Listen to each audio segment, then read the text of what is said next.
निपाणीतील सामाजिक नेतृत्व हरपले. जगदीश मारुती हेगडे यांचे आकस्मिक निधन. बेळगाव जिल्ह्यातील निपाणी येथील रहिवासी व दलित महासंघाचे जिल्हाध्यक्ष जगदीश मारुती हेगडे वय 50 यांचे आज पहाटे सुमारे 4:30 वाजण्याच्या सुमारास हृदयविकाराच्या तीव्र झटक्याने आकस्मिक निधन झाले.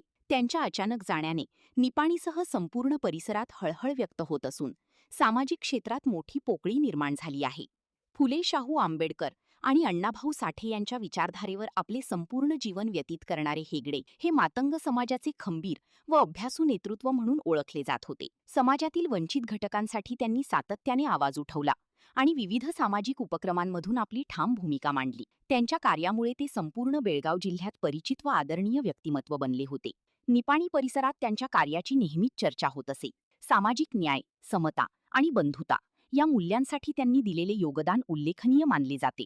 त्यांच्या निधनाने अनेक सहकारी, कार्यकर्ते आणि नागरिकांना मोठा धक्का बसला आहे. त्यांच्या पश्चात वडील, पत्नी, 2 मुली व भाऊ असा परिवार आहे. जगदीश मारुती हेगडे यांचे हे आकस्मिक निधन मनाला चटका लावणारे असून त्यांच्या आठवणी आणि त्यांचे कार्य समाजाला पुढे जाण्यासाठी प्रेरणा देत राहील.